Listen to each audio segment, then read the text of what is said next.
Welcome back to the channel.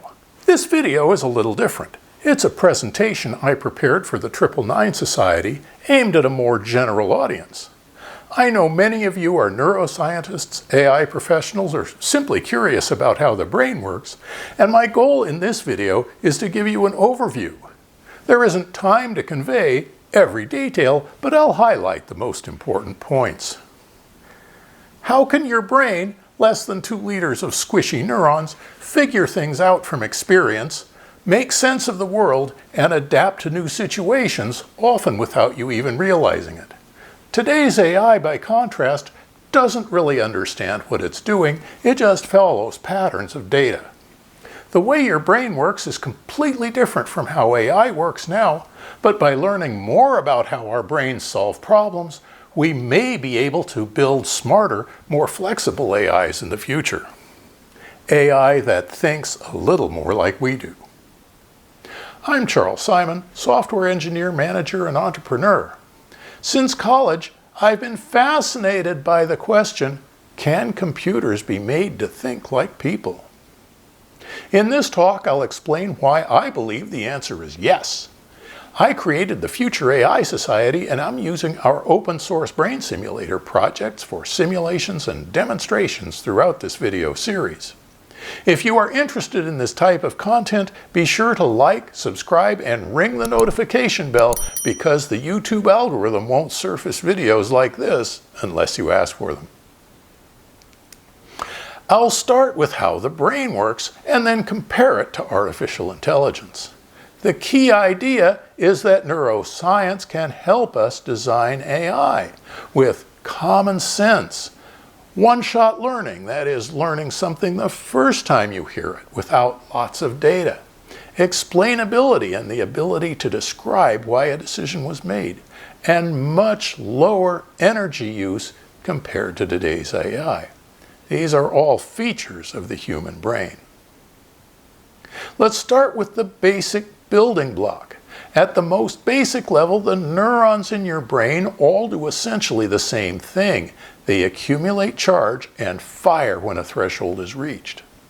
When a neuron fires, a neural spike travels down the axon to the synapses, which connect to other neurons. When the spike reaches a synapse, neurotransmitters are released into the gap. These bind to gated ion channel proteins on the target neuron's membrane, letting ions flow in. If enough ions enter through multiple synapses, the target neuron reaches its threshold and fires in turn. From this, a few things are clear. The strength of a synapse depends on how many gated ion channels are in the target membrane. So, learning or storing new information means adding new gated ion channels. The number of ion channel proteins determines how much the incoming spike contributes to the target cell and how quickly it reaches its threshold and fires. This relative number of ion channels might represent anything, as I'll explain in a moment. Since these channels are just protein molecules embedded in a membrane, it takes no energy to retain information. If the source and target neurons are maintained, the knowledge can persist indefinitely. This helps explain why the brain is so energy efficient. So what's important to know about neurons and synapses? Spiking neurons have a specific set of capabilities.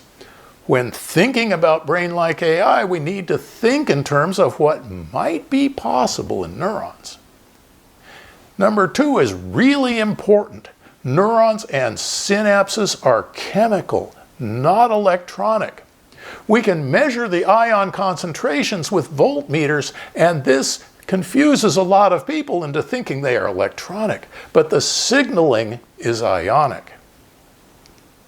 Because of this, neurons are extremely slow compared with electronics, and not by a little bit, about 1 billion times slower. Computer components operate in picoseconds, neurons in milliseconds. So for our survival, the brain's architecture is optimized to extract as much speed as possible from its ponderously slow neurons. Now, zooming out, let's talk about the brain. It is divided into 3 distinct sections. The brainstem, of about 1 billion neurons, handles autonomic functions like breathing, heart rate, and digestion. The cerebellum, with its over 70 billion neurons, coordinates movement. It stores and replays the sequences of neural firings needed for fast, smooth motions. Last, the neocortex of about 16 billion neurons does most of the thinking. These neuron counts put hard limits on our mental capacity. And the number of neurons in the neocortex far exceeds the information content of your DNA. So the neocortex is built from repeating clusters called cortical columns, raising the question, how do repeating clusters represent knowledge? The answer is that information is stored in the form of a mathematical graph, nodes connected by relationships. I have simulated this type of graph on our neuron simulator and can show it's a reasonable way for neurons to represent information. For example, a node for Fido, a node for dog, and the relationship meaning is-a.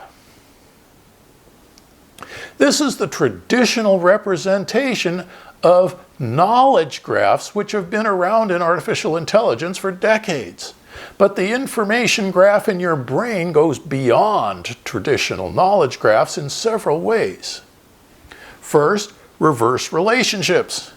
If Fido is a dog, then obviously the set of dogs includes Fido. This is interesting because we know that neurons and synapses are one-way devices. This means that this simple information cannot be represented by individual neurons and synapses, but requires clusters. Next, attribute inheritance. If dogs have 4 legs, then we know that Fido has 4 legs too.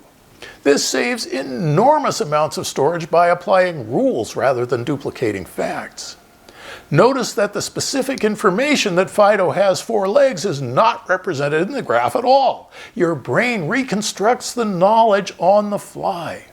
This makes the clusters of neurons representing information a little more complex, but I've simulated this process too, and it's not as big a deal as you might initially think. Third, exceptions. If Tripper the dog has 3 legs, the graph supports exceptions to rules. This is hugely important because there aren't very many rules which don't have any exceptions at all. Taken together, these first 3 processes mean that your brain doesn't need to store all the attributes of anything, only the attributes which make a thing unique. Consider English language spelling. You know a set of fundamental rules and numerous exceptions. But I contend that your brain does not contain the spelling for neuroscience. Your brain contains the spelling for neuro, which is a bit unique, and for science, which is even more peculiar. But if you need to spell neuroscience, your brain creates the spelling on the fly. Likewise, you know how to spell ology, so you can spell neurology without any additional information. Moving on to attribute bubbling. If many dogs have tails, this attribute can be generalized upward to the dog node. We don't know precisely how this process works, but we can observe that your brain does it easily and continuously. Last, conditionals, and this may be the most important enhancement to the knowledge graph. Relationships can depend on other relationships, such as dogs play outside if the weather is sunny. A relationship between 2 relationships is not technically allowed in a mathematical graph, but it's an obvious necessity to represent many types of thoughts. Notice that I have 2 relationships, dogs play outside, and the weather is sunny, and there's a relationship between the two. It's also interesting to note that when you have this kind of conditional statement, you have two clauses, neither of which is necessarily true to create a statement. This addition to the basic graph grants a tremendous amount of power to the types of information our brains can represent. This combination of all these elements allows efficient, flexible reasoning. But why think at all? The purpose of thought is to turn sensory inputs into actions. Sometimes this is reactive, like pulling your hand from a hot stove. More often, it involves building and updating a mental model of the world.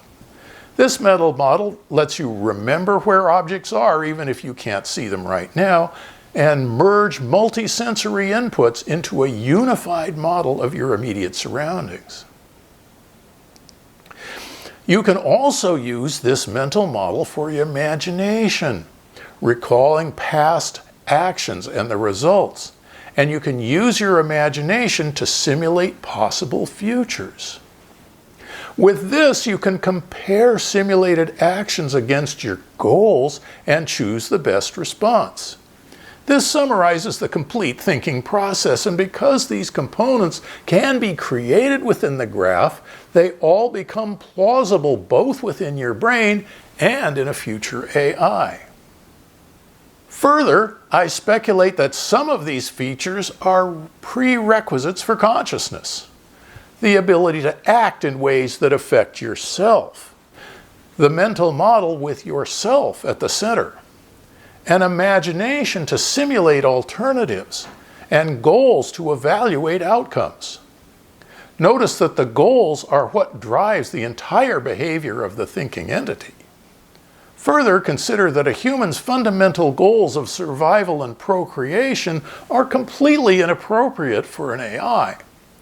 Accordingly, if we were to build a human-like thinking AI, according to this model, it would behave differently from a human because we'd give it different goals. By this description of consciousness, today's AI is not conscious at all. Neither is a fruit fly.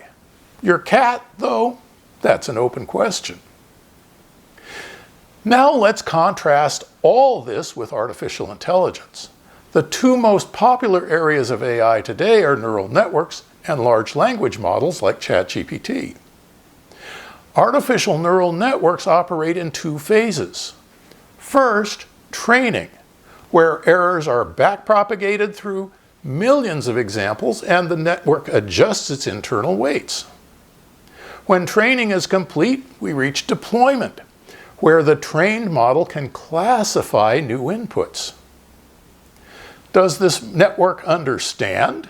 Not at all. It simply maps inputs to outputs numerically based on its training. Moving on now to large language models like ChatGPT, which are trained on vast collections of text, typically from the internet. After training, when prompted, they can predict the most likely next word. Because the training comes from intelligent people, we hope, the output sounds intelligent. But again, the system has no true understanding. Now, let's review the development cycle for an AI system. Both neural networks and large language models require huge data sets. They adjust internal parameters and then are tested with yet more data to see if they meet their objective. Quite often, they do not meet these objectives, and the first three steps are repeated several times with different training and different internal parameters. But once trained, the AI is deployed. And unfortunately, they cannot subsequently learn new facts. If a system is trained to recognize cats and dogs, but now we need it to recognize horses too, you must retrain it from scratch. Thus, the whole process of learning is nothing like the way children learn. So, conclusions? AI is a powerful tool. I use ChatGPT often. But it's not like your brain.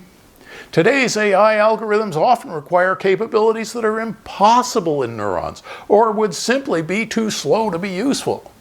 For example, the backpropagation training algorithm requires error signals to go in directions which neurons cannot handle.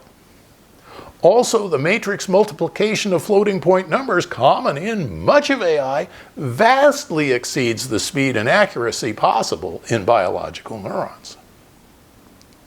Further, today's AI does not understand, it has no common sense, it consumes vast energy compared with the 20-watt human brain, it needs enormous data sets, it cannot learn new facts without complete retraining, and it remains largely unexplainable. The future AI society is incorporating brain-like abilities like one-shot learning, explainability, and energy efficiency. AI is not yet like your brain, but one day it could be. I hope you'll join us on this journey toward building AI that doesn't just process information, but actually understands it. If you'd like to follow along, be sure to like, subscribe, and hit the notification bell, because the YouTube algorithm won't surface videos like these unless you ask for them. Then try out our software and join the community for free to participate in our online video conversations and our Discord server. Check out the links below. And as always, thanks for watching.